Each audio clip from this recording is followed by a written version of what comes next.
If you're in the content creation space, you've probably seen a ton of videos, I know I have, on why you should ditch your 9 to 5 to go full-time with content creation. And it makes sense, right? Who wouldn't want to ditch their alarm or their toxic boss, set schedules, commuting, you name it. And who wouldn't want to just film themselves talking about their passions in life, getting paid by brands to talk about their products or services? It sounds pretty sweet, right? But here's the thing, I'm a little worried about you because I'm not trying to crush your little content creator dreams. I have them too, but I'm here in this video to give you some practical advice before you officially ditch the 9 to 5 and go full-time with content creation. You know how people talk about diversifying their income streams? Essentially, you're protecting yourself by putting your money in different places, like putting your money in investing, so you're getting income usually passively from investing, or putting your money in a savings account, like a high yield savings account that can accrue interest, that's money in your pocket, or real estate. And if you're a millennial or Gen Z and you own real estate, good for you. Like, wow, just wow. So in the same way that you can diversify your income streams, I want you to think about your career and your 9 to 5 as a way to diversify your skills. Your 9 to 5 can be a great place to develop in-demand skills so that you have a really good and strong foundation for your career, and you can face any challenge that comes your way, whether you stay in a 9 to 5 or corporate career or you go into an entrepreneurial journey. When I first graduated UCSB, I actually went into a door-to-door office supply job, selling office supplies commission only. And maybe don't do that specifically, but I went into a field that is always in demand. Companies are always looking for people that can sell, also that can connect with customers, can have good communication skills. I don't know why every single time I talk about communication skills in these videos, I have a hard time like communicating, but moving on.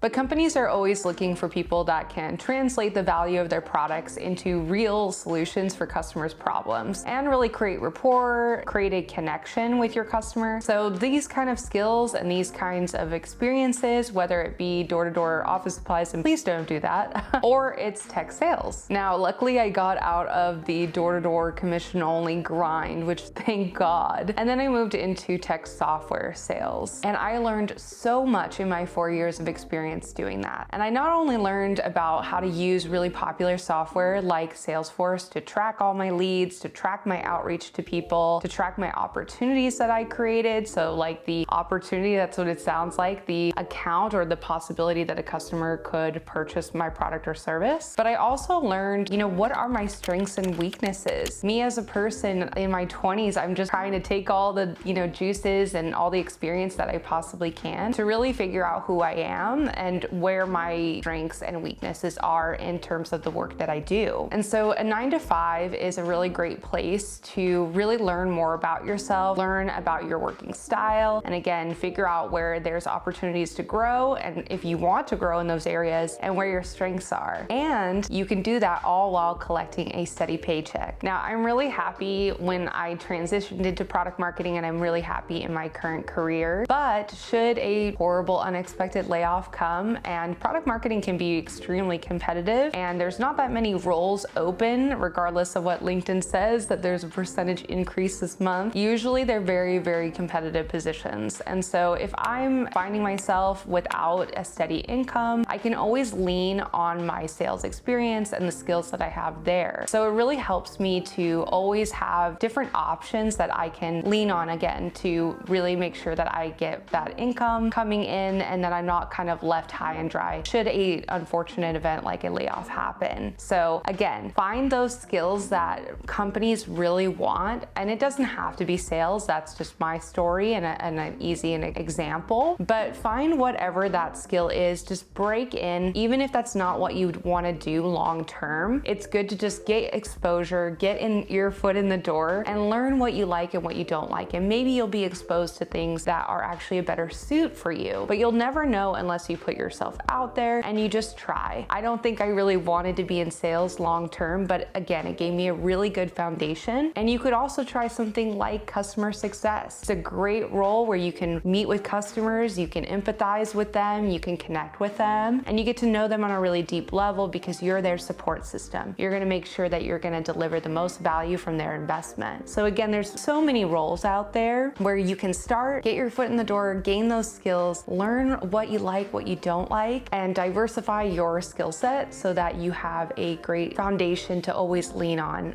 regardless of where you go in your career. I believe, especially as a young person, if you're coming fresh out of college and you're looking for your first role, a 9-to-5 can be a really great place to, again, learn what kind of work you'll find fulfilling and rewarding. And you can learn and navigate this whole process without the risk of being an entrepreneur and on your own. In my experience personally, I never would have stumbled upon product marketing if I hadn't been working for a tech company while I was in sales and just kind of looking around to see who I can learn from. Kind of sitting in on marketing meetings, figuring out if there's a different role out there that was better aligned for my skill set and my strengths.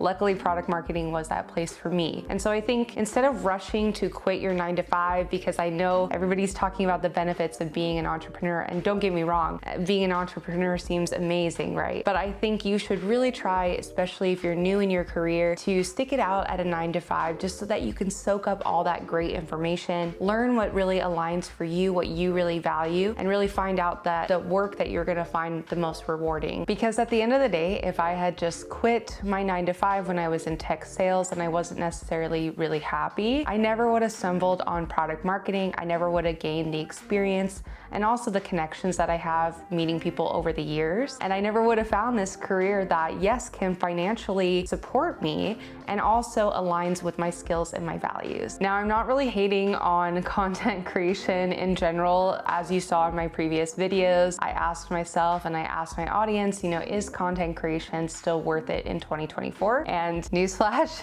I'm giving you the answer, the spoiler for that video, but I do think it's worth it. But rushing into quitting your 9-to-5 to go full-time with content creation might not be the most strategic thing for you if you really haven't had a lot of exposure to what entrepreneurship looks like in reality. I think we glamorize being an entrepreneur a lot, or a business owner, and there's so many videos again out there that talk about the flexibility and the freedom and all the benefits that come from being an entrepreneur. And don't get me wrong, I do think it's an incredible journey and it is the right fit for the right person. But being a full-time content creator or business owner is really hard. There's tons of articles and Reddit threads that talk about how once you ditch your 9-to-5, you're going to actually adopt a 24/7 mindset with your work as an entrepreneur. And a lot of people talk about how you get rid of maybe one toxic boss or one boss in general, and you gain kind of hundreds of bosses because your customers become your boss when you're an entrepreneur. But it's not all doom and gloom, of course. Maybe you have a great understanding of what it's like to be an entrepreneur. Maybe you have a family member or your parents are entrepreneurs or were entrepreneurs, and you have a good work ethic and good understanding of the reality of what it takes to be an entrepreneur. Then by all means, go for it. Don't listen to me. But I think for most people, the most strategic move that you can make is to have content creation as a side hustle temporarily. This way you can get exposure to what it's like to approach your work in a more entrepreneurial fashion, and you can see where it goes. And again, I'm not trying to be negative here, but the statistics don't look super great in terms of creating your own business or being a full-time content creator. There's a lot of failure and risk that comes with that, and you just don't know unless you try. But I think it makes more sense to keep your 9-to-5, keep a steady paycheck, but have that side hustle of content creation so you can learn what it's like to be a content creator and see if you like it, see if you get the rewards that you're looking for and it fulfills you. And another important aspect of it, which I think is important to think about in terms of keeping your 9-to-5 before going full-time with content creation, is you really want to try as much as you can to replicate your financial situation that you had at your 9-to-5 with content creation. What I mean by that is you really want to make sure that whether you're in a 9-to-5 or you're a full-time content creator and you're ready to make that leap, you really want to make sure that you're taking care of your future self. And we don't talk about this enough, but what that really means is that you're taking care of the version of you that'll be living and doing their thing 30 or 40 years from now. It's kind of a weird concept, I know. So I do think that before you quit your 9-to-5, I want you to take advantage of the retirement plans like 401ks that really help you to take care of your future self. And a lot of companies will actually also match your contributions up to a certain limit. Now, there is no right or wrong way to do this. If you are an entrepreneur or you're ready to take that leap to do content creation full time, you can open a Roth IRA, which is basically a retirement account that isn't tied to an employer. Now, again, many business owners and full-time content creators or entrepreneurs do have accounts like Roth IRAs, or they have investment accounts that allow them to consistently bring in money that they can dedicate to their future self, that they can save, that they can make sure that they're going to be okay for retirement. So when you get to the point where content creation can actually match the amount or the contributions that you are making to your 401k or to your other retirement accounts, then I think you're in a good position to actually go full-time with your content creation. I know this can seem really boring and dry, but it's super important to talk about your future self and to make sure that you're taken care of in retirement. When we all know there's all these statistics saying that Social Security is going to be drying up really soon, that a lot of the younger generations aren't going to be able to rely on these systems, I think it's really important to remember your future self and to take care of yourself. And a corporate 9-to-5 can be a great place to learn how to develop your communication skills. It's a little bit of psychology as well, in working with people that maybe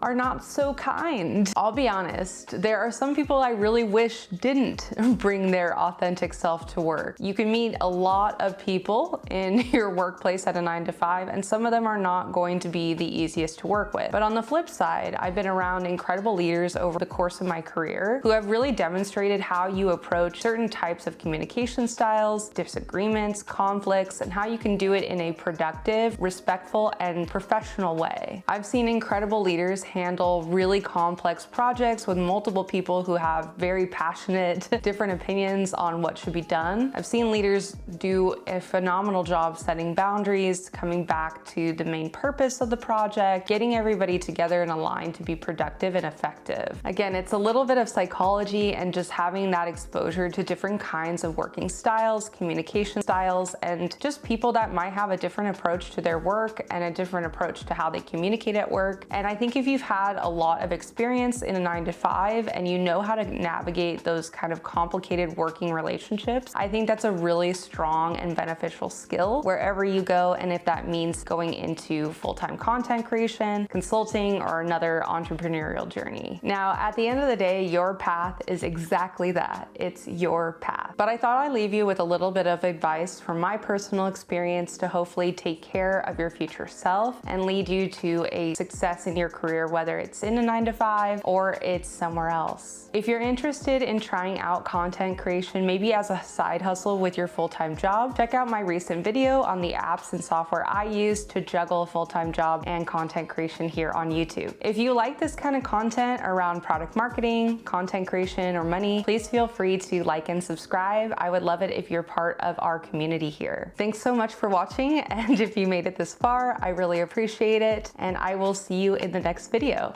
Take care. Bye.